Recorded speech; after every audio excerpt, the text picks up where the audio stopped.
자, 이어서 공통문항 2번 문항 한번 작성법 설명해 드리도록 하겠습니다. 우선 소재부터, 그 흐름 똑같습니다. 제가 강의하는 흐름 똑같아요. 먼저 소재 다루고, 그리고 구성에 대해서 얘기하고, 마무리. 아시겠죠? 자, 먼저 주요 소재입니다.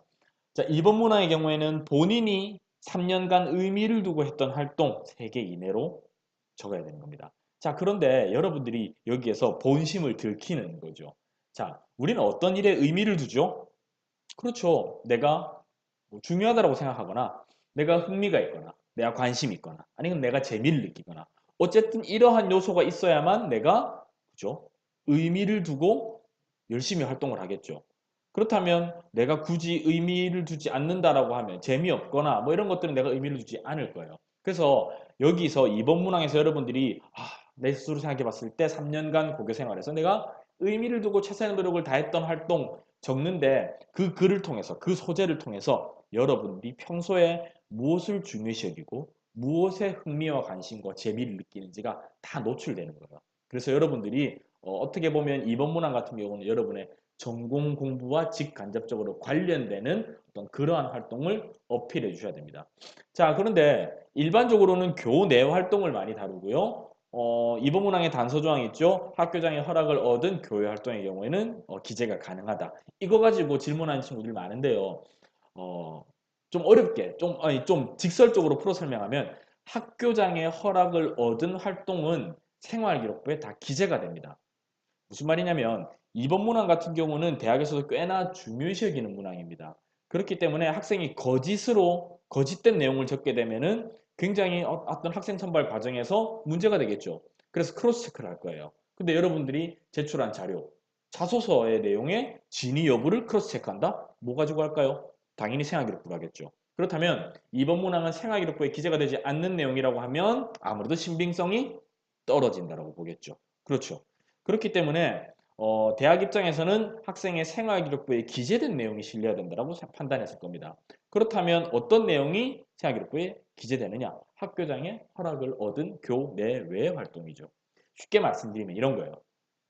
여러분들이 봉사활동 학교 밖에서 하잖아요. 그럼 그거 어떻게 돼요? 봉사활동 확인서 같은 거 다 받잖아요. 그러면 여러분들은 모르시겠지만 그걸 여러분의 담임 선생님이 하나하나 다 이제 체크하고 관리하시다가 나중에 생활기록부를 정리하는 과정에서 교장 선생님께 결제를 받습니다. 결제를 받게 되면 그 내용들이 여러분이 교내에서 한 활동은 아니지만 여러분의 생활기록부 봉사활동란에 기재가 되는 것이죠. 또는 이런 내용도 있습니다. 분명히 어떤 친구가 학교에 안 왔어요. 하지만 학교에 온 것으로 처리되는 경우 있죠. 공결이라고 합니다. 공결. 또는 뭐 학교의 대표로 어디를 나간다거나 학교에서 어떤 대표의 자격으로 어디를 나간다거나 이건 뭐 교외 대회를 얘기하는 건 아니고요. 뭐 학생회 활동 같은 경우에 그런 경우 간혹 있거든요. 학교를 대표해서 한 명 또는 두 명이 어떤 교외 활동에 참가하는 경우 그런 것들은 출석을 안 했지만 출석한 것으로 인정을 받기 때문에 학교장의 허락을 얻었다고 할 수가 있겠죠. 또는 개별적으로 떠나는 여러분 체험 활동 있죠. 체험 활동도 체험 활동 뭐 계획서나 이런 것들 보고서 같은 거 만들어서 담임 선생님께 제출하잖아요. 그럼 그걸 교장 선생님이 허락을 하셔야 결제를 하셔야 여러분들이 무단결석 처리가 되지 않는 것입니다. 그렇기 때문에 이러한 활동들 여러분이 생활기록부에 기재된 모든 내용들은 이번 문항의 소재로 활용될 수가 있다는 것이죠. 자, 살펴보시면 교내 활동은 뭐 입학식, 소풍, 야형, 수학여행, 각종 대회, 동아리 활동, 봉사활동 엄청 많은 내용들 이런 내용들 다 여러분 기재 가능합니다. 교회 활동은 앞서 말씀드린 것처럼 학교장의 허락을 얻은 것들은 가능하다. 그런데 보통의 경우는 그냥 교내 활동을 보통 많이 다룹니다. 교내 활동 중에서도 최근 몇 년간 가장 압도적으로 많았던 사례는 동아리 활동입니다. 동아리 활동이 가장 어떤 전공과 관련된 관심사라든지 어떤 그런 것들을 어필하는데 가장 좋은 요소이기 때문에 동아리 활동 가장 많이 다루고 있고요. 가끔가다 뭐 학교 축제라든지 학급 내 역할을 다루는 경우도 있습니다. 이런 내용도 괜찮은 내용이니까요. 각자 여러분들이 판단해 보시고 이 소재 관련된 내용을 다뤄보시면 큰 문제 없이 이번 문항 작성하실 수 있을 겁니다. 자, 글의 구성입니다. 역시나 글의 구성하면 제가 1번 문항 그 강의할 때 여러분께 말씀드렸었죠. 에피소드를 몇 개로 할 것인지. 그게 왜 중요하죠? 그렇죠. 에피소드별로 문단의 개수가 정해지는 거니까. 그렇죠? 어, 이렇게 생각해 봅시다. 에피소드가 이거 역시도 한 재작년, 2년, 3년 전까지만 하더라도 이번 문항은 압도적으로 에피소드를 3개 다뤘어요. 그래서 각 에피소드별로 500자 한 문단씩 하는 게 굉장히 일반적인 추세였습니다. 하지만 이게 작년부터 완전 깨졌습니다. 작년 여러분의 선배들부터는 이제 500자, 1000자 적는 건 크게 어렵지 않아요. 더 많이 적는 친구들도 있었어요. 그렇기 때문에 작년부터는 이번 문항에 2개 에피소드를 많이 다룹니다. 2개 다루면서 각각 한 문단씩 750자, 750자. 그래서 각각의 느낀 점을 적는 경우가 가장 많았어요. 에피소드 하나는 비춥니다. 왜냐하면 일단 에피소드를 2개보다는 하나를 적는 게 훨씬 더 구체적으로 적을 수는 있겠죠. 하지만 문제는 뭐냐면 이렇게 1500자를 적다 보면 오히려 불필요한 내용을 적게 되는 경우도 있고요. 또 하나 걱정되는 건 뭐냐면 이 활동의 다양성 측면에서 이 친구는 3개 이내로 적으라고 했는데 본인이 어떤 의미를 둔 활동이 정말 없었나?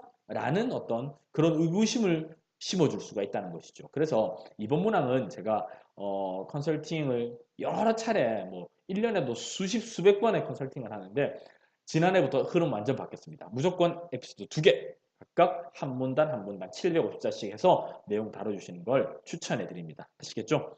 자, 마지막으로 그래 그러면 흐름을 어떻게 잡을 것인가? 이번 문항 한번 읽어보도록 하죠. 고등학교 재학 기간 중 본인이 의미를 두고 노력했던 교내 활동을 배우고 느낀 점 중심으로 3개 이내로 기술을 익히 바랍니다. 단, 교회 활동 중 학교적인 허락을 받고 참여하는 활동은 포함됩니다. 1500자 이내로 되어 있습니다. 자, 이 중에 하나의 에피소드를 하나 다룬다고 한번 생각해 봅시다. 그러면 특정한 에피소드를 소개해야 될 겁니다. 그렇죠? 내가 뭐 언제 무엇을 계기로 어떤 동아리 활동을 하게 되었다. 그 동아리는 이런 활동으로 하는 것이었는데 그 중에 나는 이 여러 가지 활동 중에 이 활동에 특히나 의미를 두었다. 왜냐하면은 이 활동에는 이러이러한 의미가 있기 때문이다. 이 의미를 둔 것은 어때야 됩니까? 내가 앞으로 하고 싶어하는 일, 전공과 관련될 수도 있고요. 장래희망과 관련될 수도 있습니다. 어쨌든 내가 이 활동에 의미를 둔 이유가 반드시 등장해야 됩니다. 일본 문항 그 강의에서 여러분 일본 문항 강의 보신 분들 잘 모르겠네요. 누누이 반복해서 말씀드리지만 여러분들의 글을 읽는 분들은 여러분들을 아예 모르는 분들이세요. 여러분들 단 한 번도 본 적이 없는 분들이 글을 통해서 여러분들을 파악하려고 하는 거예요. 그러니까 여러분들이 굉장히 친절하고 자세히 적어주셔야 돼요. 이번 문항 같은 경우는 본인이 의미를 두고 노력했다라고 하는데 왜 이 학생이 이 활동에 의미를 두었는지에 대한 내용이 없다면 아무 의미 없는 거잖아요. 그렇기 때문에 일단 이 활동을 소개하시고 그 이후에는 반드시 내가 왜 이 활동에 의미를 두었는지에 대해서 주저리 적으셔야 됩니다. 아시겠죠? 그리고 최초의 상황, 내가 이 뭐 예를 들어 동아리 활동에서 특정한 활동을 했을 때 최초에는 이러이러한 상황이었다. 뭐 동아리 전체의 분위기라든지 동아리 전체의 상황이 될 수도 있고요. 그 활동에 임하는 나의 상황이 될 수도 있습니다. 나의 태도나 나의 준비 상태 뭐 이런 것들도 최초의 상황에 작성하실 수 있습니다. 그리고 가장 중요한 것이죠. 내가 최초부터 스페셜리스트였고 처음부터 잘했었다라고 하면 이번 문항은 적을 내용 없습니다. 분명히 이번 문항은 최초의 사항은 뭔가 부족한 내용들이 있어야 될 겁니다. 최초의 내용에 부족한 사항이 있기 때문에 본인의 노력의 모습이 등장하겠죠. 그래서 본인이 열심히 노력했던 모습을 몇 문장으로 적어주셔야 됩니다. 그리고 나면 처음에 비해서 내가 개선된 모습, 개선된 상황에 대한 내용이 또 등장해야겠죠. 그 비교해서 처음엔 이랬었지만 이러이런 노력을 기울였고 그 결과 이러이런 개선이 됐었다라고 해서 그래서 이 뭐 예를 들어 동아리 활동이라고 하면 이 동아리 활동 어떤 특정한 동아리에서 어떤 특정한 활동에서의 상황, 결과를 언급해 주시고요. 마지막으로 느낀 점까지 얘기해 주시면 됩니다. 지금 흐름상 보면 7개의 내용이 나오고 있죠. 그런데 이 7개의 내용도 역시나 뭐 소개하는 거, 의미를 둔 이유, 그리고 본인의 노력의 모습, 개선 상황이나 느낀 점 한 5, 6문장 정도로만 각각을 늘리신다면 이거 충분히 치려고 싶자 오히려 분량 모자랍니다. 이 흐름대로 가서 2~3문장씩 붙여나간다고 생각하시면 분명히 750자가 부족하다고 생각되실 겁니다. 그러니까 흐름 일단 먼저 짜시고요. 이 흐름에 따라서 에피소드 2개 각각의 750자, 750자 작성해 주시면 됩니다. 그래서 1500자 한번 만들어 보시고요. 여러분들이 어디 뭐 어른들께 뭐 첨삭을 받는다라고 하시면 1500자 이상을 작성하셔야 됩니다. 무조건 가지치기 하는 과정에서 1500자는 2, 300자대로 줄어들게 됩니다. 더 줄어드는 경우는 1000자까지도 줄어들게 됩니다. 그럼 여러분 또 새로운 내용 적어야 되니까 처음에 적으실 때 아예 그냥 넉넉하게 시시콜콜한 얘기까지 다 다룬다고 생각하시고 에피소드 하나당 1000자, 그래서 총 한 2000자 적는다 마음 먹으시고 작성하신 이후에 줄여나가세요. 아시겠죠? 일단 한번 작성해 보시고요. 역시나 이번 문항에서 또 어려움을 겪으신다 라고 하시면 인터넷 넥스트스쿨 저희 홈페이지에 들어오셔서 컨설팅 신청하시면 저희가 접수된 순서대로 최대한 자세히 친절하게 여러분들 걱정 덜어드릴 수 있으니까요. 믿고 맡겨주셔도 됩니다.